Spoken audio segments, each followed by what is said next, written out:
আছো সবাই? আশা করি ভালো আছো। আহ, গত সপ্তাহে তোমাদের সাথে দেখা হয় নাই, ক্লাস বন্ধ থাকার জন্য। আজকে আবার যথারীতি তোমাদের সামনে চলে আসলাম। আশা করি সবাই ভালো আছো। ভাষার মাস, ভাষা শহীদদের প্রতি শ্রদ্ধা নিবেদনের মাধ্যমে আজকে আমার ক্লাস শুরু করছি। আজকে যে কথাগুলা বলছি, যেভাবে ক্লাসগুলা নিচ্ছি, হয়তোবা সেই শহীদের আত্মত্যাগ যদি না হতো, হয়তোবা আজকে এই স্বাচ্ছন্দ্যে নিজের ভাষায় নিজে হয়তোবা ক্লাস নিতে পারতাম না। অন্যের ভাষায় হয়তোবা এই ক্লাস, তাও আমি পারতাম কিনা সন্দেহ, কারণ দেশ যদি স্বাধীন না হতো তাহলে হয়তোবা আমি এখানে থাকতাম না।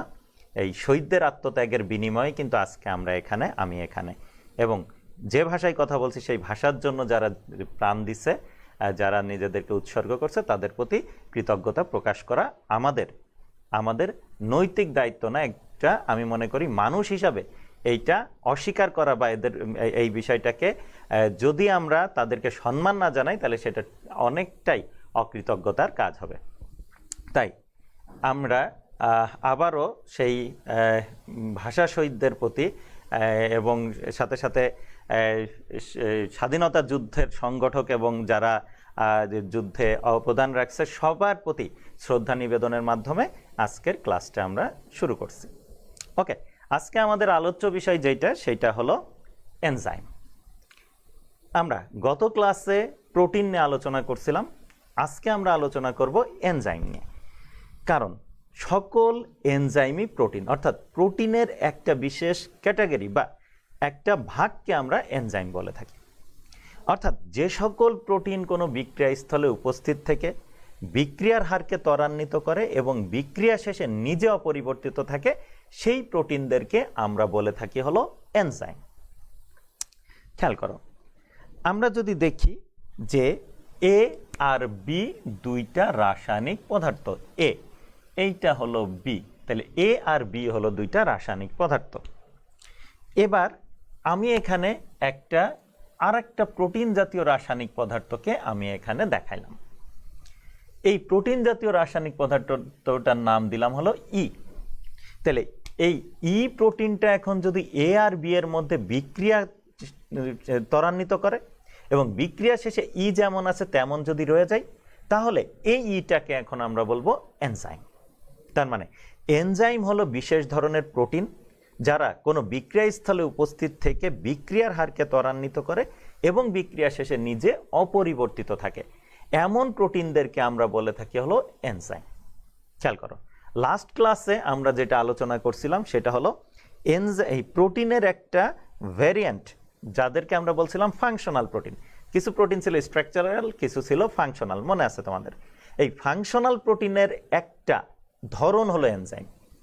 কারণ এই এনজাইম নিয়মিত কি করছে, কাজে ব্যস্ত আছে। অর্থাৎ এ আর বি এর মধ্যে বিক্রিয়া করে, মনে করো এ বিমান এ আর বি এর মধ্যে বিক্রিয়া করে মনে করো পি পদার্থ তৈরি করলো। খেয়াল করো, তার মানে এ হলো কাঁচামাল, বি কাঁচামাল, আর পি হলো প্রোডাক্ট। আর এ আর বি এর মধ্যে রিয়াকশন করে পি তৈরি করাতে মুখ্য যে ভূমিকা রাখলো যে প্রোটিনটা, সেই প্রোটিন জাতীয় পদার্থটারে আমরা বলবো এনজাইম।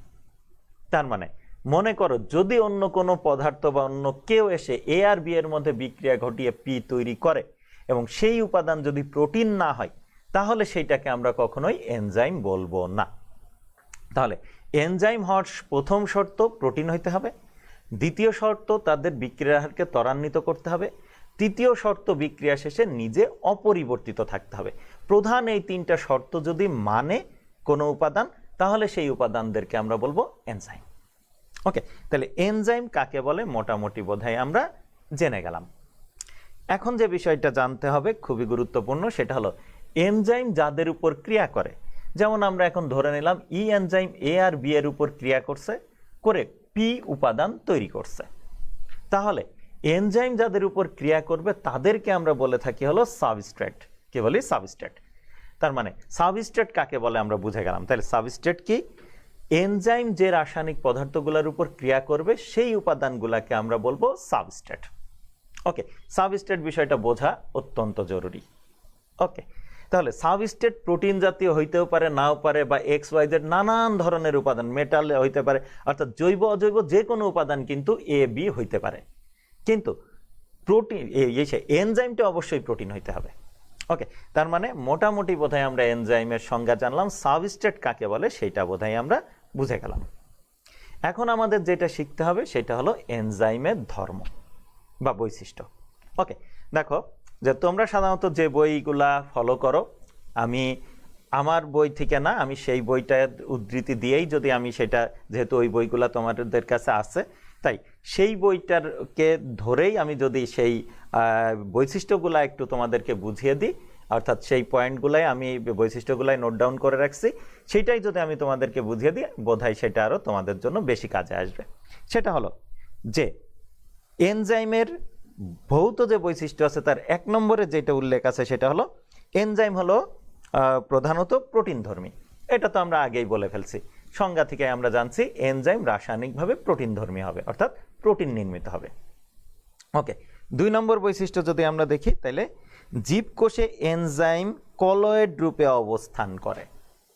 আমরা প্রোটিন পড়ার সময়ও কিন্তু এই বৈশিষ্ট্যটা জানছিলাম যে সকল প্রোটিন কলয়েড ধর্মী, অর্থাৎ প্রোটিন পানি শোষণ করে এবং ঘটনার প্রেক্ষিতে পানি ছেড়ে দিতে পারে। সাধারণভাবে কলয়েডের সাধারণভাবে সংজ্ঞা এইটাই, বা মনে করো যে এইটাই হলো সাধারণভাবে যদি আমরা কলয়েড ধর্মটাকে বলি তাহলে এটা পানি শোষণ করে, ঘটনার প্রেক্ষিতে পানি ছেড়ে দেয়, বা পানিতে দ্রবীভূত হইতে পারে, আবার পানি থেকে সে আইসোলেটও হয়ে যেতে পারে। এই ধর্ম যাদের আছে তাদেরকে আমরা সাধারণভাবে বলে থাকি কলয়েড ধর্মী। তাহলে এই প্রোটিন যেহেতু কলয়েড ধর্মী আর প্রোটিন দিয়ে যেহেতু এনজাইম তৈরি, তাই এনজাইমও কি কলয়েড ধর্মী হবে, এটাই কি স্বাভাবিক। ওকে, এরপরে যদি বলি যে এদের কার্যকারিতা পিএইচ দ্বারা নিয়ন্ত্রিত, অর্থাৎ সকল এনজাইমের কার্যকারিতা পিএইচ 6 থেকে 9 এর মধ্যে ভালো।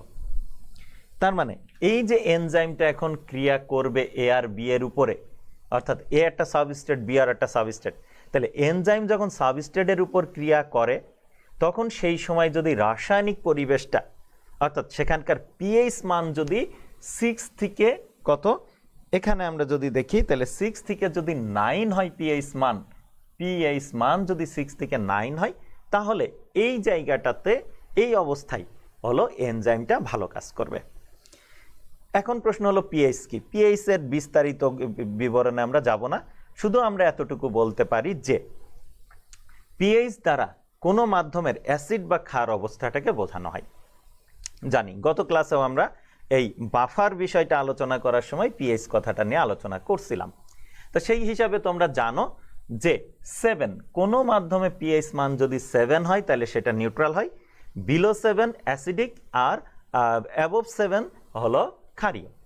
তার মানে 6 আর এই 9 এর মাঝে কিন্তু 7 আছে, অর্থাৎ 6 হলো কি মৃদু ক্ষারীয় অ্যাসিডিক, আর 9 কিন্তু বেশ খানিকটা ক্ষারীয়। তার মানে মৃদু অ্যাসিড থেকে কিছুটা ক্ষারীয় পরিবেশে এনজাইম ভালো কাজ করে। আবার অ্যাসিডের মাত্রা যদি অনেক বেশি হয়ে যায়, অর্থাৎ পিএইচ মান যদি নেমে যায়, তাহলে সেখানে এনজাইমের কাজ করতে তার স্ট্রাগল করতে হয়, কাজ ঠিকমতো করতে পারে না। আবার পিএইচ মান যদি 9 এর উপরে চলে যায়, অর্থাৎ অতিমাত্রায় ক্ষারীয় অবস্থা হয়ে যায়, সেখানেও এনজাইম ঠিকমতো কাজ করতে পারে না। সেই কারণে আমরা বলে থাকি যে এনজাইমের কার্যকারিতা পিএইচ দ্বারা নিয়ন্ত্রিত, অর্থাৎ যে পরিবেশে এনজাইম কাজ করবে সেই পরিবেশের অ্যাসিডিক বা ক্ষারীয় যে কি অবস্থা, তার উপরে কিন্তু অ্যাসিডিক এবং ক্ষারীয় যে পরিবেশ, তার উপরে কিন্তু এনজাইমের ক্রিয়াটা ফাস্ট হবে নাকি স্লো হবে সেই বিষয়টা ডিপেন্ড করবে। ওকে, এরপরে যদি আমরা দেখি তাহলে এরা তাপপ্রবণ, অর্থাৎ সাধারণত 35 থেকে 40 ডিগ্রি সেন্টিগ্রেড তাপমাত্রায় ভালো কাজ করে। আমরা জানি প্রোটিন তাপে জমাট বাঁধে, গত ক্লাসে আমরা শিখছিলাম। আর এনজাইম যেহেতু প্রোটিনের তৈরি, তাই কি হবে যে প্রোটিন যদি তাপে জমাট বাঁধে তাহলে এনজাইমও কিন্তু তাপে জমাট বেঁধে যাবে। তাই উচ্চ তাপমাত্রায় তুমি যদি এনজাইমের কাজ করতে বলো, পারবে না। কেন? কারণ উচ্চ তাপমাত্রায় এনজাইম যে প্রোটিন দিয়ে তৈরি, তার গাঠনিক যে উপাদান প্রোটিন, সেটা কি জমাট বেঁধে যাবে, তাই কি সে আর কাজ করতে পারবে না। ঠিক আছে, তাহলে কোন পরিবেশে ভালো কাজ করবে, কোন তাপমাত্রায়? সেটা হলো 35 থেকে 40 ডিগ্রি সেন্টিগ্রেড, 35 থেকে 40 ডিগ্রি সেন্টিগ্রেড তাপমাত্রায় এনজাইম সব থেকে ভালো কাজ করে। তার থেকে তাপ কমে গেলেও এনজাইমের কার্যকারিতা হ্রাস হয়ে যায়, আবার বেড়ে গেলেও হলো তার কার্যকারিতা স্লো হয়ে যেতে থাকে। এবং এক সময় যে দেখা যায় তাপমাত্রা যদি অনেক বেশি হয়ে যায়, তাহলে সেই ক্ষেত্রে দেখা যায় এনজাইম কাজই করতে পারে না। কারণ ওই যে কি তাপে জমাট বেঁধে প্রোটিন বা এনজাইম কি জমাট বেঁধে যাবে, কাজ করবে না। ওকে, নষ্টই হয়ে যাবে বলা যেতে পারে। এরপরে যদি বলি আমরা, সেটা হলো এনজাইম খুব অল্প মাত্রায় বিদ্যমান থেকে বিক্রিয়ার হারকে ত্বরান্বিত করে। তার মানে যখন তুমি বিক্রিয়া ঘটানোর জন্য এনজাইমকে দিচ্ছ, সাবস্ট্রেট অনেক আছে, অর্থাৎ অসংখ্য এ আছে, অসংখ্য বি আছে, অর্থাৎ সাবস্ট্রেটেরা অসংখ্য এ অসংখ্য বি আছে, কিন্তু সেখানে এনজাইম তুমি কি একটাই রাখছো, এখনো এনজাইম আছে ধরে নাও। তাহলে এই এখনো এনজাইম কি করবে, এ আর বি এর মধ্যে বিক্রিয়া করে কি পি বানাবে, বানিয়ে পিটাকে ছেড়ে দিবে, দিলে তখন কি হবে, এই এ বি পি হয়ে বের হয়ে গেল। মনে করো এই এ বি কে যুক্ত করে পি বানিয়ে এনজাইমটা তাকে আলাদা করে ফেললো। এবার কি করবে, সে আবার নতুন একটা এ ধরবে, নতুন আর একটা বি ধরবে, এবং তাদের মধ্যে বিক্রিয়া ঘটিয়ে আবার নতুন করে পি তৈরি করবে। ঠিক আছে, তখন কি হলো, এই সাবস্ট্রেট দুইটাও কি তখন কি ব্যবহৃত হয়ে গেল, এই এ বি ব্যবহৃত হয়ে গেল, নতুন করে আমরা আর একটা পি পাইলাম। এবার আবার নতুন করে এ আর বি ধরবে এবং সেখান থেকে নতুন আর একটা পি অর্থাৎ নতুন একটা প্রোডাক্ট আবার তৈরি করবে। সেই কারণে একই এনজাইম যেহেতু অনেক বারবার কাজ করতে পারে, তাদের কাজ একবার হয়েই যে শেষ হয়ে যায় তা না। একবার কাজ করে একটা প্রোডাক্ট তৈরি করলো, সাবস্ট্রেট দুইটা বা এক বা একাধিক সাবস্ট্রেটের উপর ক্রিয়া করে একটা প্রোডাক্ট তৈরি করলো, করেই কিন্তু তার কাজ শেষ না। সে প্রোডাক্টটাকে ছেড়ে দিবে, দিয়ে আবার নতুন সাবস্ট্রেটকে ধরবে এবং তাদেরকে বিক্রিয়া ঘটিয়ে আবার নতুন করে আবার সেই একই প্রোডাক্ট তৈরি করবে।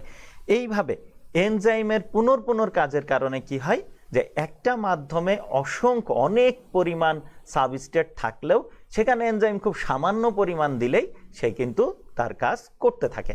তো সেটাই এখানে বলা হয়েছে যে এনজাইম খুব অল্প মাত্রায় বিদ্যমান থেকে বিক্রিয়ার হারকে ত্বরান্বিত করে। এরপরে যদি আমরা দেখি তাহলে এনজাইমের কার্যকারিতা সুনির্দিষ্ট, অর্থাৎ একটা এনজাইম শুধু একটা নির্দিষ্ট সাবস্ট্রেটের উপরেই কিন্তু কাজ করবে। যেমন খেয়াল করো, ধরে নিলাম ই এনজাইম, সে এ আর বি এর মধ্যে ক্রিয়া করে পি তৈরি করে, কিন্তু এখানে মনে করো আরো সাবস্ট্রেট আছে, এ বি ছাড়াও অন্য উপাদানও আছে, মনে করো এক্স আছে, ওয়াই আছে। এই এনজাইম ই এনজাইম কখনোই আর এক্স আর ওয়াই এর উপর ক্রিয়া করতে পারবে না। তার মানে ই এনজাইমটা যেটা দেখলাম সেটা শুধুমাত্র সারা জীবন এ আর বি এর মধ্যেই বিক্রিয়া ঘটাবে, ঘটিয়ে পি তৈরি করতে থাকবে। কখনোই সে এক্স আর ওয়াই এর মধ্যে সে বিক্রিয়া ঘটাবে না। তাহলে এখন প্রশ্ন, তাহলে এক্স আর ওয়াই এর মধ্যে কি বিক্রিয়া ঘটবে না? ঘটবে। তার জন্য আলাদা এনজাইম লাগবে। ধরে নিলাম এইটা হলো সেই এনজাইমটা, নাম তার হলো কিউ এনজাইম। তাহলে কিউ এনজাইম কি করবে, এক্স আর ওয়াই এর মধ্যে বিক্রিয়া ঘটিয়ে মনে করো জেড পদার্থ তৈরি করবে। তার মানে কিউ এর কাজ নির্দিষ্ট, কার উপরে? শুধু এক্স আর ওয়াই এর উপরে সে ক্রিয়া করবে, করে জেড বানাবে। ই এর কাজ নির্দিষ্ট, সে কি এ আর বি এর মধ্যে বিক্রিয়া করবে, করে শুধু পি তৈরি করবে। কখনোই ই এক্স ওয়াই এর উপর ক্রিয়া করবে না, কিউ কখনো এ বি এর উপর ক্রিয়া করবে না।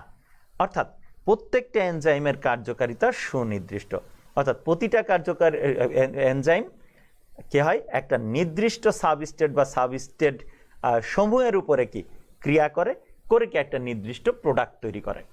এর বাইরে সাধারণত করে না, তবে ব্যতিক্রম আছে। প্রধানত যদি আমি বলি বা সাধারণত যদি বলি তাহলে এটা, যে সাধারণত এনজাইমের কার্যকারিতা নির্দিষ্ট, ব্যতিক্রম আছে। তাহলে নির্দিষ্ট বলতে কি বোঝায়, আমরা বোধহয় সেটা বুঝলাম। এনজাইম শুধু জীবিত কোষেই উৎপন্ন হয় এবং কার্যকারিতার জন্য এদের পানির প্রয়োজন হয়। তার মানে এনজাইম কিন্তু যদি নেচারে আমরা যদি দেখি তাহলে মরা কোষে কিন্তু এনজাইম পাবা না। অর্থাৎ উদ্ভিদের বাকলে দেখবা যে কোষগুলো আছে, উদ্ভিদের বাকলের কোষগুলা কিন্তু মৃত কোষ। তুমি উদ্ভিদের বাকলের মধ্যে কিন্তু এনজাইম পাবা না। তাহলে এনজাইম কই পাবা?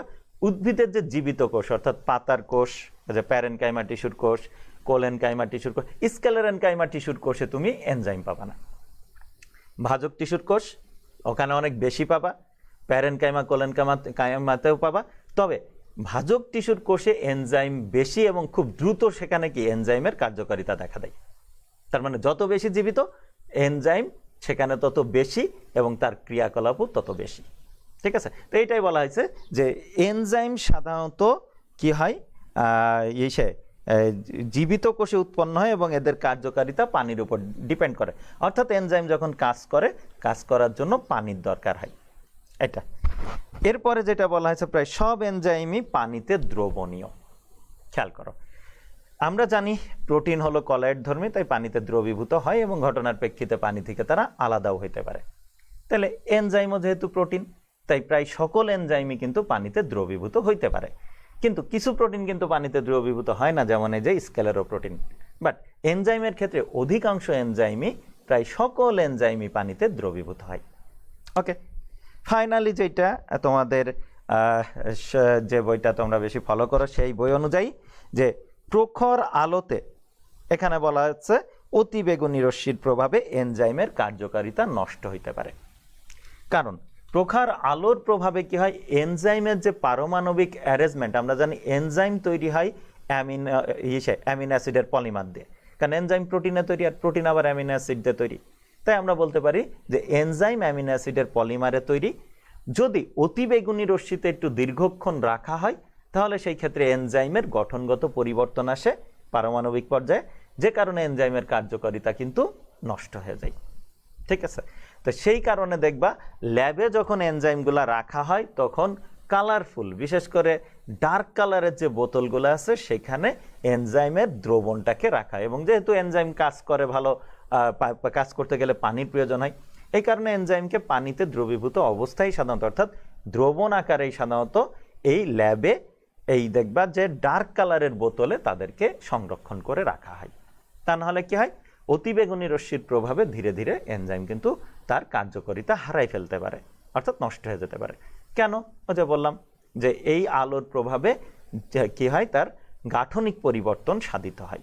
সেই গাঠনিক পরিবর্তনের কারণেই হলো এনজাইমের কার্যকারিতা নষ্ট হয়ে যায়। ওকে, তাহলে মোটামুটি বোধহয় আমরা এখন এই এনজাইমের ধর্ম ভালো মতো বুঝে গেলাম। ঠিক আছে, তাহলে ধর্ম যে বৈশিষ্ট্য, তো এইটা কিন্তু আমরা আসলে ভৌত ধর্ম নিয়ে আলোচনা করছি। রাসায়নিক ধর্ম আরও ব্যাপক, যেগুলা ইন্টারমিডিয়েট লেভেলের জন্য প্রয়োজন নাই।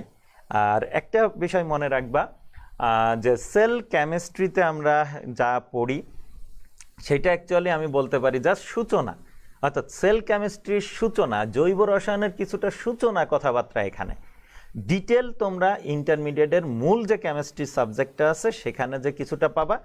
আর মূলত যেটা হয় সেটা হলো হায়ার স্টাডিতে গিয়ে এদের অনেক ডালপালা থাকে, অনেক গভীরে গিয়ে তোমাকে স্টাডি করতে হয়। তা সেই কারণে আমি আমার ভাষায় যেটা বলে থাকি সেটা হলো জাস্ট এই কোষ রসায়নের যে কোষের যে রাসায়নিক উপাদানগুলো আছে তার সম্পর্কে সাধারণ একটা আলোচনা হলো এখানে।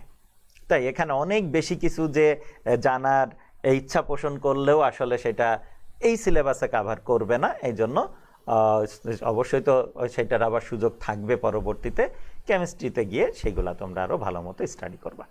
ওকে, তাহলে এখন যে কথায় এসে দাঁড়ালো সেটা হলো যে এনজাইমের সংজ্ঞা আমরা শিখে গেলাম, এনজাইমের ধর্ম আমরা শিখে গেলাম। এনজাইম কি? প্রোটিন। কি করে? বিক্রিয়াস্থলে উপস্থিত থেকে সাবস্ট্রেটের উপর ক্রিয়া করে বিক্রিয়ার হারকে ত্বরান্বিত করে এবং সাবস্ট্রেটকে উপর ক্রিয়া করে প্রোডাক্ট তৈরি করে, অর্থাৎ নতুন নতুন যৌগ তৈরি করে। এই হলো এনজাইমের প্রধান ধর্ম। এবং বিক্রিয়া শেষে সে কি থাকে? নিজে অপরিবর্তিত থাকে। ওকে, তাহলে এনজাইমের যে ধর্ম এবং সংজ্ঞা আমরা জেনে গেলাম। এখন আমাদের যেটা করতে হবে সেটা হলো এনজাইমের শ্রেণীবিন্যাস আমাদের শিখতে হবে। ওকে, তাহলে আমরা বোধহয় একটু আমাদের প্যানেলটাকে একটু ক্লিন করে ফেলি। ক্লিন করতে একটা মিনিট টাইম লাগবে। ওকে, তাহলে আমরা এখন যে এই বিষয়টা নিয়ে আলোচনা করব সেটা হলো এনজাইমের শ্রেণীবিন্যাস। এনজাইমের শ্রেণীবিন্যাসের ক্ষেত্রে আমরা যেটা করে থাকি সেটা হলো এনজাইমের গঠন এবং কাজ, এই দুইটা বিষয়কে বেস ধরে আমরা এনজাইমের শ্রেণীবিন্যাস করে থাকি। অর্থাৎ এনজাইম কি কি নিয়ে গঠিত হয়েছে সেটাকে আমরা বলে থাকি গঠনের উপর ভিত্তি করে এনজাইমের শ্রেণীবিন্যাস। আর এনজাইম কি ধরনের বিক্রিয়া নিয়ন্ত্রণ করে তার উপর ভিত্তি করেও কিন্তু আমরা এনজাইমের শ্রেণীবিন্যাস করতে পারি। তাহলে প্রশ্ন হলো, গঠনের উপর ভিত্তি করে এনজাইম কয় প্রকার? দুই প্রকার। কি কি? নাম্বার 1, গঠনের উপর ভিত্তি করে এনজাইম নাম্বার যে 1 দুইটা প্রকার, একটা হলো সরল এনজাইম আর একটা হলো যুগ্ম এনজাইম। ইংরেজিতে যদি বলি আমরা তাহলে সিম্পল এনজাইম আর কনজুগেটেড এনজাইম। ওকে, তাহলে সিম্পল এনজাইম কি? আমরা জানি এনজাইম প্রোটিনে তৈরি। তাহলে যে এনজাইম শুধুমাত্র প্রোটিনে তৈরি হবে তারা হবে কি? তারা হলো সরল এনজাইম, সিম্পল এনজাইম। অর্থাৎ যে এনজাইমকে ভাঙলে তুমি অ্যামিনো অ্যাসিড ছাড়া আর XYZ কিছুই পাবা না, শুধু অ্যামিনো অ্যাসিডের পলিমার পাবা, সেই এনজাইমকে বলা হবে হলো সরল এনজাইম। আমি যদি একটু দেখাই, ধরে নাও এইটা হলো একটা এনজাইম, ধরে নিলাম দিস ওয়ান এ এনজাইম, মেনে নাও। এবার এই এনজাইম তাহলে কি দিয়ে তৈরি? অসংখ্য অ্যামিনো অ্যাসিড দিয়ে তৈরি। Amino acid, amino acid, amino acid, amino acid, amino acid. এই যে অ্যামিনো অ্যাসিডগুলো একটার সাথে একটা কি দিয়ে যুক্ত থাকে? একটার সাথে একটা যুক্ত থাকবে কি দিয়ে? ওই পেপটাইড বন্ড দিয়ে, মনে আছে তোমাদের? এই যে দেখো, আমি এখন আর দেখাইলাম না, জাস্ট ডট দিয়ে অ্যামিনো অ্যাসিডগুলোকে বুঝাইলাম। তাহলে এই অ্যামিনো অ্যাসিডের যে পলিমার, খেয়াল করো, এই অ্যামিনো অ্যাসিডের পলিমার সাধারণত ভাঁজ হয়ে এনজাইম বা মুড়ে গিয়ে এনজাইমে পরিণত হয়। তাহলে এই হলো এনজাইম। এখানে দেখো অ্যামিনো অ্যাসিড ছাড়া কিন্তু আর কিছু নাই। তুমি যদি এটারে ভাঙো তাহলে শুধু অ্যামিনো অ্যাসিড ছাড়া আর XYZ কিছুই পাবা না।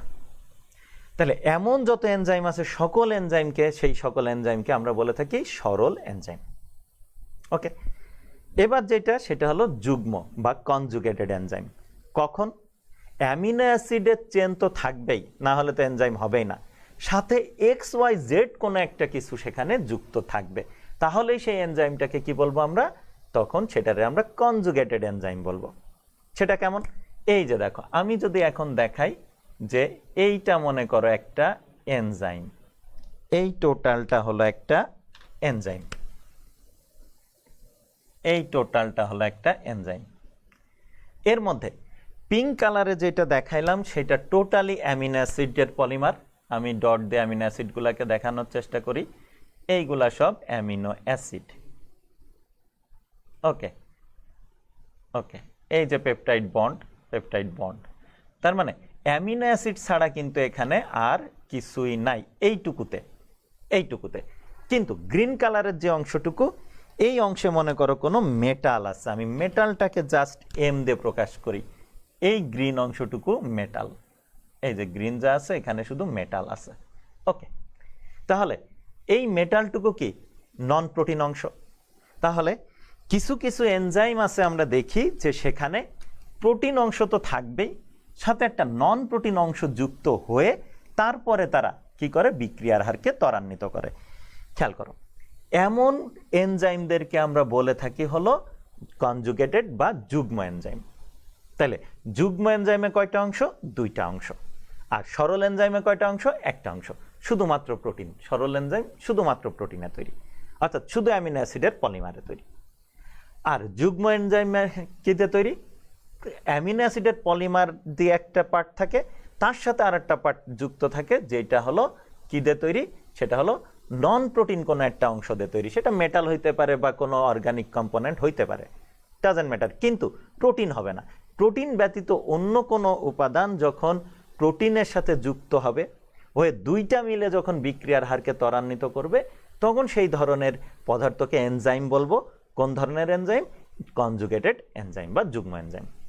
ওকে, তাহলে যুগ্ম এনজাইমের কয়টা অংশ? দুইটা অংশ। পিঙ্ক কালারের যে অংশটা, এইটাকে বলা হয় হলো অ্যাপো এনজাইম। কি? Apo enzyme. আর এখানে গ্রিন কালার যে অংশটা দেখানো হয়েছে সেইটাকে বলা হয় প্রস্থেটিক গ্রুপ, প্রস্থেটিক গ্রুপ। তাহলে এই অ্যাপো এনজাইম আর প্রস্থেটিক গ্রুপ মিলে টোটাল যে গঠনটা, সেই টোটাল গঠনটাকে আমরা বলে থাকি হলো কনজুগেটেড এনজাইম, কনজুগেটেড এনজাইম। ওকে, গেল। তাহলে অ্যাপো এনজাইম কি আর প্রস্থেটিক গ্রুপ কি আমরা বুঝলাম।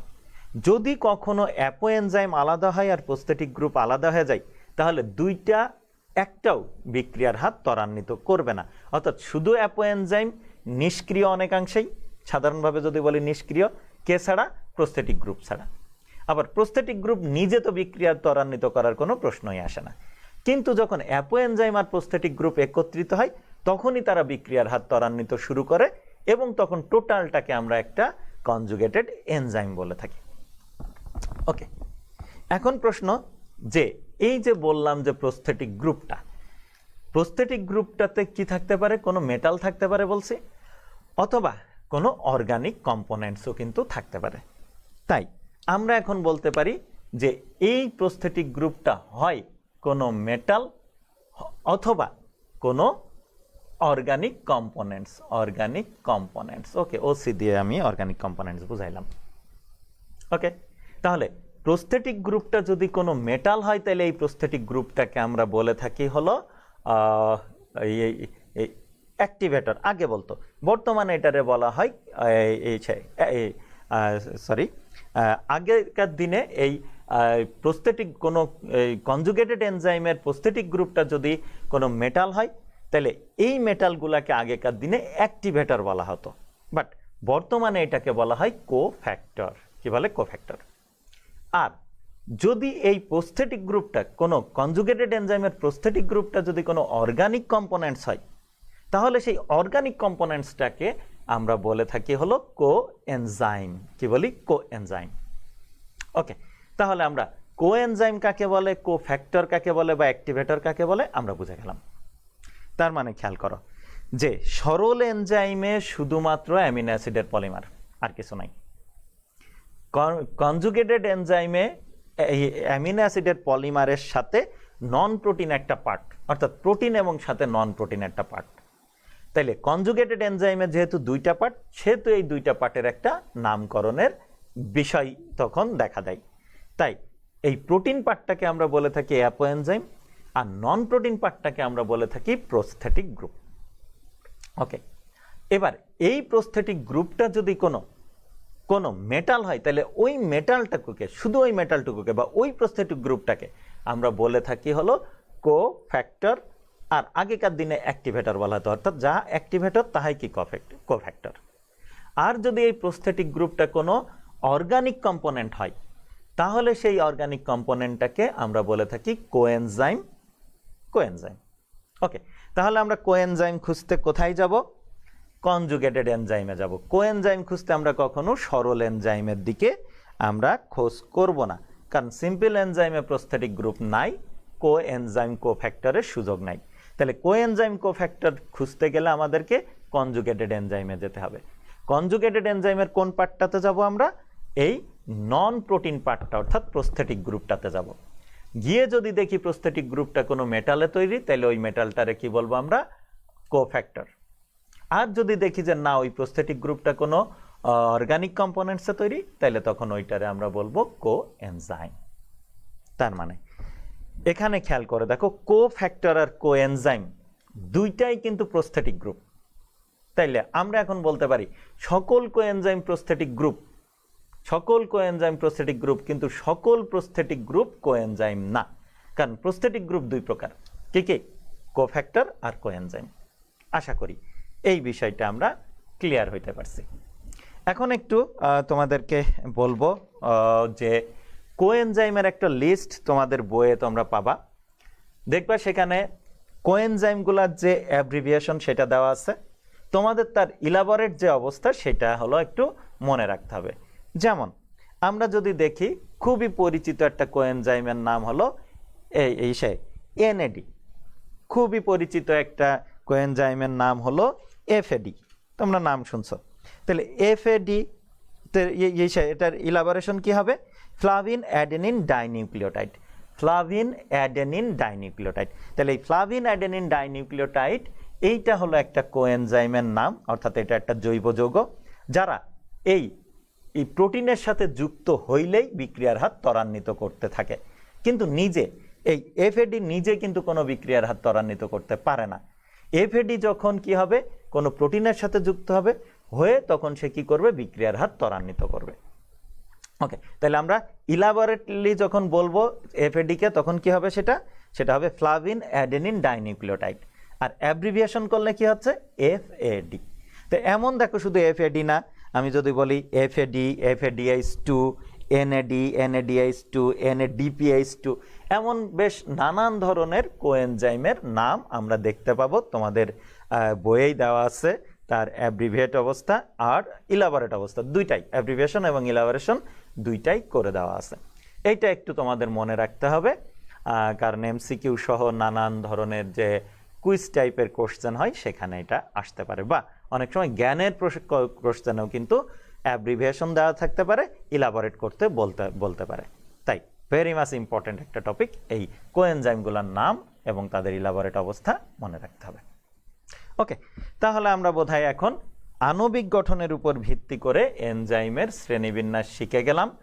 সাথে সাথে আমরা বোধহয় অ্যাপো এনজাইম কি সেটা বুঝে গেলাম, শিখে গেলাম, জেনে গেলাম।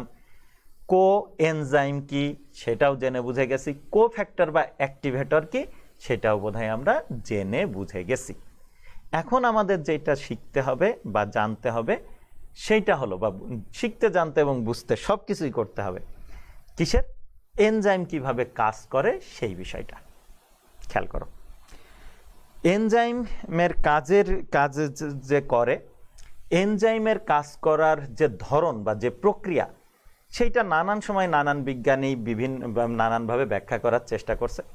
তবে এমিল ফিশার নামে একজন ভদ্রলোক, উনি এনজাইমের ক্রিয়াকলাপের উপরে একটা বিশেষ মডেল উনি প্রস্তাব করেন যে হ্যাঁ এনজাইম এইভাবে কাজ করে।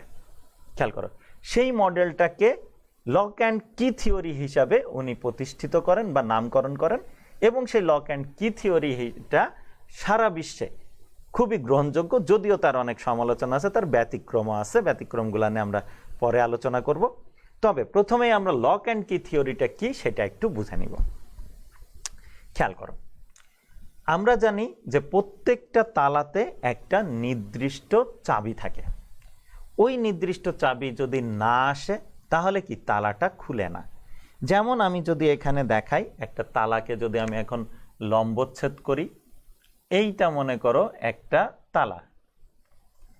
তালাকে আমি এখানে কি করছি, লম্বচ্ছেদ করছি, অর্থাৎ ভেতরের দিকটাই যে চাবির যে খাস সেই খাসটাকে আমি দেখাবো। এই হলো সেই চাবির খাসটা। ওকে, এই যে তালাটাকে আমি লম্বচ্ছেদ করলাম। এখন দেখো যে এই তালা খোলার জন্য যে চাবিটা লাগবে, সেই চাবিটা কি হইতে হবে, তালার ভেতরে যে খাজ আছে সেই খাজের সাথে হুবহু মিলতে হবে। যদি না মিলে তাহলে সেই চাবি দিয়ে অবশ্যই এই তালাটাকে খোলা যাবে না।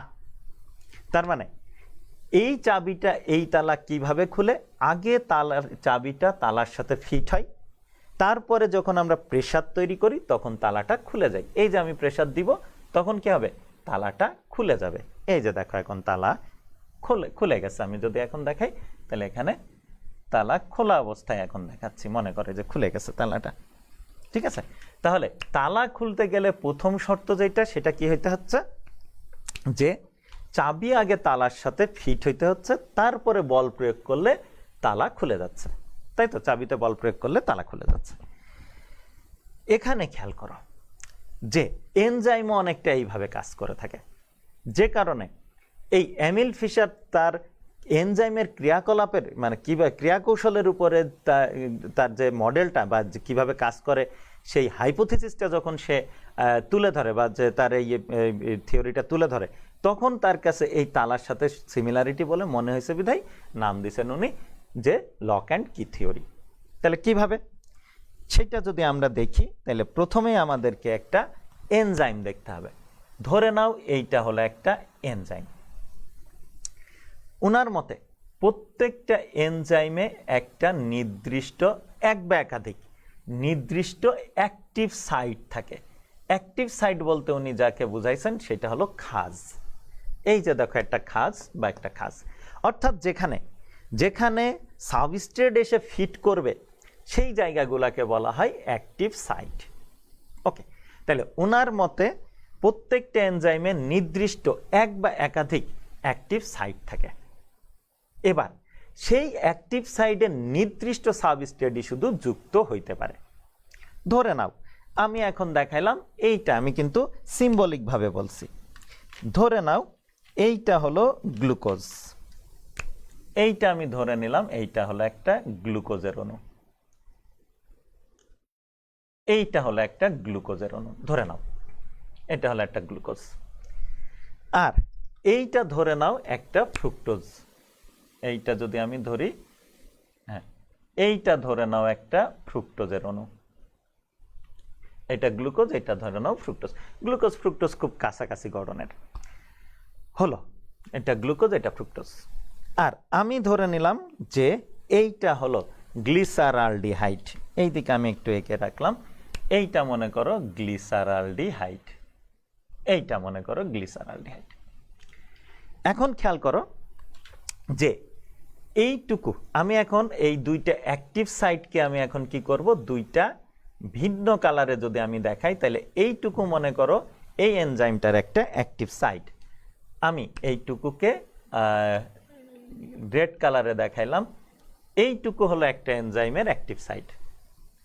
অবশ্যই এটা এমন হবে, এই যে এইটা হলো একটা এনজাইমের অ্যাক্টিভ সাইট, খেয়াল করো। আর এখান থেকে আমি যেটুকু ব্লু কালারে দেখাবো, এইটা ধরে নাও আর একটা অ্যাক্টিভ সাইট, অর্থাৎ এই এনজাইমটাতে দুইটা অ্যাক্টিভ সাইট আছে, এই যে দুইটা অ্যাক্টিভ সাইট আছে, ঠিক আছে। এই রেড কালার দিয়ে যে অংশটুকু দেখালাম সেটা হলো একটা অ্যাক্টিভ সাইট, ব্লু কালারে যেটা অংশটুকু দেখালাম সেটা হলো আর একটা অ্যাক্টিভ সাইট, রেড না পিঙ্ক কালার। ওকে, এবার যদি তুমি খেয়াল করো তাহলে দেখবা এই জি গ্লুকোজ এই অ্যাক্টিভ সাইডে এসে ফিট করে যেতে পারবে, আবার ফ্রুক্টোজ এই অ্যাক্টিভ সাইডে এসে ফিট করবে। কিন্তু এই যে গ্লিসারালডিহাইড যেটা জিএইচ দিয়ে আমি দেখাই, জিএইচ দিয়ে গ্লিসারালডিহাইড বোঝাই, তাহলে এই গ্লিসারালডিহাইড কিন্তু এখানকার কোনো জায়গায় ফিট করবে না। অর্থাৎ এই অ্যাক্টিভ সাইড, এটার নাম দিলাম এ অ্যাক্টিভ সাইড, এটার নাম দিলাম বি অ্যাক্টিভ সাইড। তাহলে এ অ্যাক্টিভ সাইড বা বি অ্যাক্টিভ সাইড কোনো অ্যাক্টিভ সাইডেই কিন্তু গ্লিসারালডিহাইড ফিট করে না, করবে না। দেখো, কিন্তু আমরা যদি এখানে দেখি তাহলে খেয়াল করো যে এ অ্যাক্টিভ সাইডের যে গড়ন, তাতে এই গ্লুকোজটা সেখানে এসে কিন্তু ফিট করে যাবে। আবার বি অ্যাক্টিভ সাইডের যে গঠন, সেখানে কিন্তু এফ অর্থাৎ ফ্রুক্টোজটা এসে কিন্তু ফিট করে যাবে। কিভাবে? আমি যদি এখন এইটার একটু নিচে নামায় নিয়ে আসি, তাহলে দেখো এইটা ছিল গ্লুকোজ আর এইটা ওই যে এইটা হলো সেই গ্লুকোজ। দেখো এই গ্লুকোজ কিন্তু ওই গ্লুকোজটাই যে আমি এখন নামায় এখানে নিয়ে আসলাম, দেখো ফিট করে গেছে। এবার এই ফ্রুক্টোজটাকে নামিয়ে যদি আমি এখানে নিয়ে আসি, তাহলে দেখো এই ফ্রুক্টোজটাও দেখো এই জায়গাটাই ফিট করে গেছে। দেখো তাহলে এটা হলো সেই গ্লুকোজ, এটা হলো ফ্রুক্টোজ, ফিট করে গেছে। তাহলে আগের ওই অবস্থানে আর নাই, সেই গ্লুকোজের ওই আগের অবস্থানটা আমি এখন মুছে দিই। এই হলো আগের অবস্থান, এই যে কিসের, গ্লুকোজ আর ফ্রুক্টোজের আগের অবস্থান আমি মুছে দিয়ে কি করলাম, তারা যে এখন অ্যাক্টিভ সাইডের সাথে এসে যুক্ত হয়েছে সেটা আমি বুঝাইলাম। তাহলে দেখো এই যে এনজাইমটা, তার যে দুইটা অ্যাক্টিভ সাইড ছিল এ আর বি, সেখানে শুধু গ্লুকোজ আর ফ্রুক্টোজে কিন্তু ফিট করতে পারে, আর কেউ না। কারণ গ্লিসারালডিহাইড তার অ্যাক্টিভ সাইডের সাথে ম্যাচ করলো না। কারণ ওই যে আমি বললাম তালা চাবির মতো, যে একটা তালায় একটা নির্দিষ্ট চাবি শুধু ফিট করে। তালা চাবি যখন এক জায়গায় হবে, তারপর কি বল প্রয়োগ করলেই কার্য সম্পাদন হবে, অর্থাৎ তালা খুলবে। ঠিক তেমনই যখন এই এনজাইমের সাথে এই সাবস্ট্রেটগুলো এসে, অর্থাৎ গ্লুকোজ এখানে একটা সাবস্ট্রেট, ফ্রুক্টোজ একটা সাবস্ট্রেট যখন এসে মিলে যাবে, যুক্ত হবে, তখনই এনজাইম যে প্রেসার ক্রিয়েট করবে, অর্থাৎ সেটা প্রসারিত হবে বা মানে কম্পন হবে, যাই হোক এনজাইমের মধ্যে এক ধরনের বল তৈরি হবে। সেই বল একসময় গ্লুকোজ ফ্রুক্টোজের মধ্যে কি সঞ্চালিত হবে এবং তার প্রভাবে গ্লুকোজ ফ্রুক্টোজ অর্থাৎ সাবস্ট্রেটের মধ্যে বিক্রিয়া ঘটে যাবে। বিক্রিয়া ঘটে তখন কি হবে, নতুন প্রোডাক্ট তৈরি হবে। মনে করো এরা পরস্পরের সাথে মিলে নতুন প্রোডাক্ট তৈরি করে ফেললো। এই প্রোডাক্টটার নাম কি আমরা জানি, গ্লুকোজ আর ফ্রুক্টোজ মিলে কি তৈরি করে, সুক্রোজ। এবার মনে করো সুক্রোজ তৈরি করে ফেললো। সুক্রোজ যখনই তৈরি হয়ে যাবে, তখন এনজাইমটা আবার এনজাইম থেকে সুক্রোজটা বিচ্ছিন্ন হয়ে যাবে। হয়ে গেলে তখন কি করবে, এই এনজাইমের অ্যাক্টিভ সাইট যা আছে এ বি থাকলো, এবার এই এনজাইম আবার নতুন করে একটা গ্লুকোজ, নতুন করে একটা ফ্রুক্টোজকে ধরবে এবং তারপরে তাদের মধ্যে বিক্রিয়া করে, মানে বিক্রিয়ার হার ত্বরান্বিত করে নতুন প্রোডাক্ট তৈরি করবে। তাহলে এইটা দেখো অনেকটা সেই লক এবং কি আগে যুক্ত হয়ে বল প্রয়োগের মাধ্যমে কার্য সম্পাদন হওয়া, আর এই এনজাইমের কার্যকারিতা কিন্তু তার সাথে সিমিলার। ওকে, আমরা বোধহয় এত সময় যে বিষয়টা আলোচনা করলাম এনজাইমের কার্যকারিতা, এইভাবে একে বুঝাইলাম, হয়তোবা বুঝছো। আমরা যদি একটা ভিডিও দেখি তাহলে এটা বোধহয় আরও ভালো মতো আমরা বুঝতে পারবো। তাহলে ভিডিও এনজাইমের কার্যকারিতার ভিডিও যদি আমাদের দেখতে হয় তাহলে অবশ্যই এই ছবিটা আগে একটু মুছে ফেলতে হবে, তা না হলে ভালো আমরা দেখতে পাবো না। আমরা ছবিটাকে একটু এটা মুছে ফেলে, আশা করি এই চিত্রটা তোমরা বুঝছো।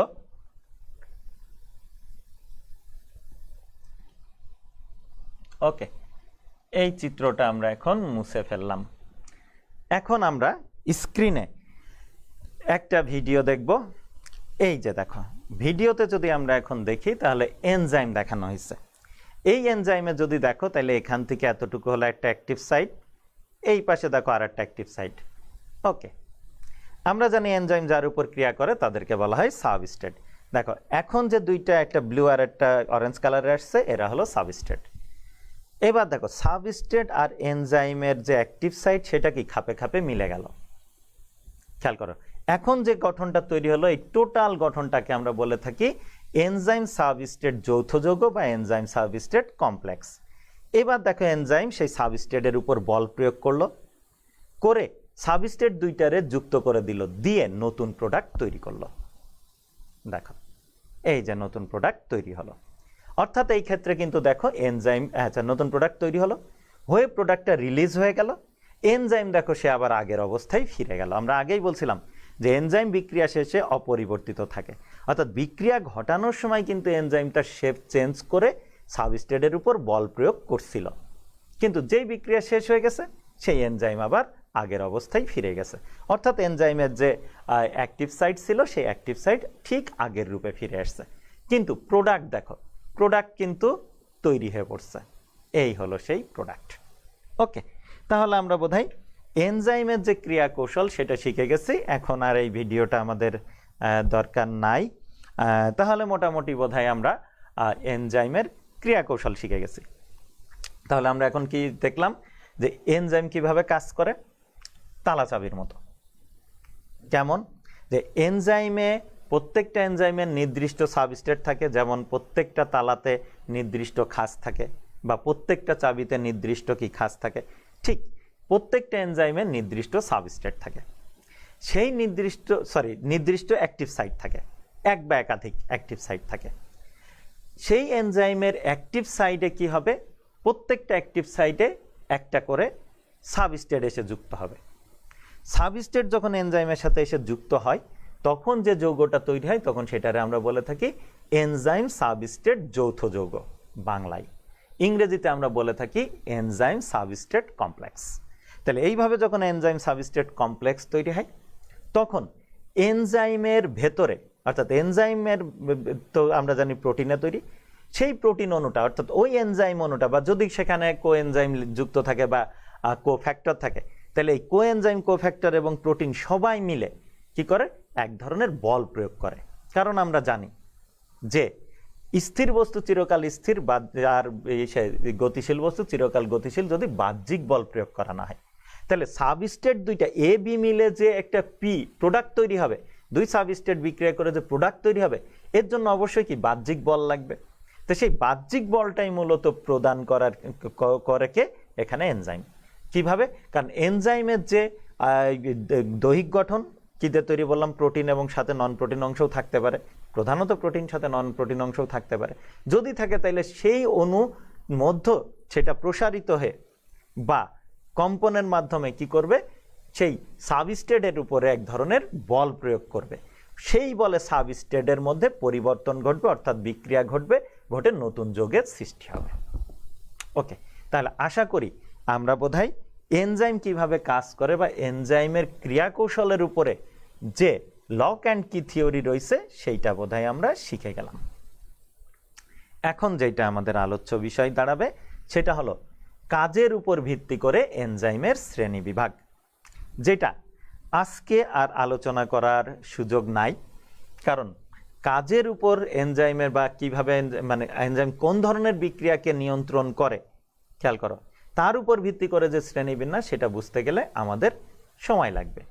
আমাদের বোধহয় আর 5 মিনিট সময় আছে। এই 5 মিনিটে আসলে ওই টপিকটা আমরা শেষ করতে পারবো না। তাই আমরা এখন যেটা আলোচনা করব সেটা হলো এনজাইমের নামকরণের কৌশল। দেখো, এনজাইমের নামের শেষে, প্রত্যেকটা এনজাইমের নামের শেষে এস থাকে। এস, একটা এনজাইমের নাম বলি, তোমরা সবাই এই এনজাইমটার সাথে পরিচিত, লাইগেজ, ডিএনএ লাইগেজ। এসএসসি লেভেলে বোধহয় তোমরা বায়োটেকনোলজি যে চ্যাপ্টারটা ছিল সেখানে ডিএনএ লাইগেজ নামক এক ধরনের এনজাইমের নাম শুনছিলা, খেয়াল করো। তাহলে লাইগেজ শেষে কি আছে? এজ। ঠিক আছে, তাহলে এজ যদি কোনো শব্দের পিছে থাকে তাহলে বুঝবা এটা হলো এনজাইম। যদি আমরা কোনো মানে অর্গানিক কেমিস্ট্রি যদি আমরা পড়ি তাহলে সেই ক্ষেত্রে এই এজ শব্দটা আসবে, দেখলেই বুঝবা এটা এনজাইমকে বোঝানো হয়েছে, এজ। তাহলে এজ তো দিতেই হবে। এবার এজ কোথায় লাগাবা, দিয়ে নামকরণ করবা? তিনটা পদ্ধতি আছে। নাম্বার 1, এনজাইম কোন ধরনের সাবস্ট্রেটের উপর ক্রিয়া করছে সেই সাবস্ট্রেটের নামের সাথে এজ লাগিয়ে এনজাইমের নামকরণ করা যেতে পারে। যেমন গ্লুকোজের, সুক্রোজের উপর মনে করো কোনো এনজাইম ক্রিয়া করছে, মনে করো সুক্রোজের উপর ক্রিয়া করছে, তাহলে সুক্রোজ এজ লাগাই দাও, সুক্রোজের সাথে এজ লাগাই দাও, কি হলো? সুক্রেজ। ওকে, তাহলে এনজাইমের নাম কিন্তু তিনটা পদ্ধতিতে হয়ে থাকে। তাই এনজাইমের নাম অনেক জটিল বলে মনে হইলেও একটু যদি মাথা খাটিয়ে যদি দেখো তাহলে এনজাইমের নাম কিন্তু খুব সহজে মনে রাখা সম্ভব। সেটা কি, যে এনজাইম কার উপর ক্রিয়া করছে সেইটা তোমার আগে জানতে হবে। তাহলে সেই যার উপর ক্রিয়া করে সেটার কি বলি? সাবস্ট্রেট। তাহলে সাবস্ট্রেটের নামের পিছে এজ যুক্ত করে অনেক সময় এনজাইমের নামকরণ করা হয়। আবার অনেক সময় এনজাইমটা কোন ধরনের বিক্রিয়া নিয়ন্ত্রণ করছে তার উপর ভিত্তি করেও কিন্তু এনজাইমের নামকরণ করা হয়। যেমন আমি বলতে পারি হাইড্রোলেজ। হাইড্রো মানে পানি। যে সকল এনজাইম কি করে, পানির অণুকে যুক্ত বা বিচ্ছিন্ন করে তাদেরকে আমরা বলি হাইড্রোলেজ। ঠিক আছে, তাহলে পানির অণুকে আদান প্রদান করছে বা সংযুক্তি বিযুক্তিতে ভূমিকা রাখছে এনজাইম, সেই কারণে কি হচ্ছে, অর্থাৎ পানি নির্ভর বিক্রিয়াতে সে কাজ করছে, তাই কি হয়েছে, সেই এনজাইমটার নাম হয়েছে হাইড্রোলেজ। কি, হাইড্রোর পরে যে এজ, হাইড্রোলেজ। ওকে, গেল। এরপরে আবার কিছু এনজাইম আছে, আর একটা নিয়ম আছে, যেটা দুইটা বিষয়কেই গুরুত্ব দিয়ে এনজাইমের নামকরণ করা হয়ে থাকে। যেমন যে কার উপর ক্রিয়া করছে এবং কোন ধরনের বিক্রিয়া ঘটাচ্ছে, সেখানে দুইটাকে সমন্বয় করেও নামকরণ করা হইতে পারে। যেমন হেক্সোকাইনেজ নামে এক ধরনের এনজাইম আছে। হেক্সা মানে 6, খেয়াল করো, গ্লুকোজ হলো একটা হেক্সোজ মনোস্যাকারাইড, তাই তার উপর ক্রিয়া করছে বিধায় এনজাইমটার নাম হলো হেক্সা, খেয়াল করো। আর কাইনেজটা কোত্থেকে আসছে? কাইনেজ যে হলো এনজাইমের মানে বিক্রিয়ার ধরনের উপর ভিত্তি করে আবার কাইনেজ কথাটা এসছে, এসে টোটাল নাম কি হয়েছে? হেক্সোকাইনেজ। এই হেক্সোকাইনেজ হলো একটা এনজাইম, বিশেষ ধরনের এনজাইম। এই এনজাইমের বৈশিষ্ট্য কি? ওই যে বললাম যে তার হেক্সো কথাটা এসছে 6 কার্বন বিশিষ্ট মনোস্যাকারাইডের উপর ক্রিয়া করছে, তাই হেক্সো। আর কাইনেজ টাইপের বিক্রিয়া নিয়ন্ত্রণ করছে, তাই কি কাইনেজ হয়ে গেল।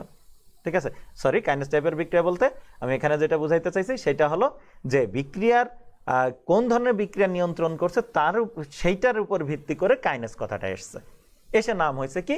হেক্সোকাইনেজ। আশা করি তাহলে তোমরা এনজাইমের নামকরণ কিভাবে করা হয় সেটাও বোধহয় জেনে গেলা, বুঝে গেলা। কিসের উপর ভিত্তি করে এনজাইমের নামকরণ করা হয়? সাবস্ট্রেটের ধরন, বিক্রিয়ার ধরন, সাবস্ট্রেট এবং বিক্রিয়া উভয়ের ধরনকে সম্মিলিতভাবে এনজাইমের নামকরণ করা হয়ে থাকে। অর্থাৎ এনজাইমের নামকরণ ক্ষেত্রে 3টা ওয়ে ব্যবহার করা হয়, 3টা পদ্ধতি ব্যবহার করা হয়। ওকে, তাহলে মোটামুটি বোধহয় আমরা আজকে আমাদের আলোচ্য বিষয় ছিল যে এনজাইম সম্পর্কে, শুধু এনজাইমের বিক্রিয়া কোন ধরনের বিক্রিয়া নিয়ন্ত্রণ করে তার উপর ভিত্তি করে শ্রেণীবিন্যাস বাদে বাকি যে টপিকটুকু ছিল তোমাদের সিলেবাসে সেটা বোধহয় কমপ্লিট করতে পারছি। আগামী ক্লাসে এই এনজাইম কোন ধরনের বিক্রিয়া নিয়ন্ত্রণ করে তার উপর ভিত্তি করে যে শ্রেণীবিন্যাস সেটা আমরা আলোচনা করব ইনশাল্লাহ। ততদিন ভালো থেকো। আর ক্লাসে কোথায় কি সমস্যা সেইগুলা একটু অবশ্যই মেনশন করবা। আর ক্লাস কেমন লাগলো সেটাও একটু জানাবা। যদি কোনো জায়গায় কোনো পরামর্শ থাকে তাহলে সেইগুলা শুধরে নিয়ে পরবর্তীতে আরও ভালো ক্লাস নেওয়ার চেষ্টা করব। আর যদি ভালো লাগে সেটা যদি প্রকাশ করো তাহলে আরও উৎসাহ পাবো, আরও ভালো করে ক্লাস নেওয়ার জন্য নিজেকে প্রস্তুত করব। ঠিক আছে, তাই সেই কারণে অবশ্যই কমেন্ট করবা, ভালো মন্দ সব। কেউ যদি মানে কোনো জায়গায় না বুঝো, কোনো জায়গায় আমার সমালোচনা করো, তাহলে আমি কিন্তু তাদের প্রতি কখনো কি কষ্ট পাই না, বরং আরো খুশি হই যে না, আমার এখানে সমস্যাটা ছিল, সে ধরাই দিছে। তাইলে সেই জায়গা থেকে আমি নিজেকে নিজেকে আরো সেই জায়গাটাকে রিকভার করে বা কভার করে আমি পরবর্তীতে আরো এগিয়ে যাওয়ার চেষ্টা করি। ধন্যবাদ তোমাদের সবাইকে, ভালো থেকো, দোয়া রেখো। ধন্যবাদ।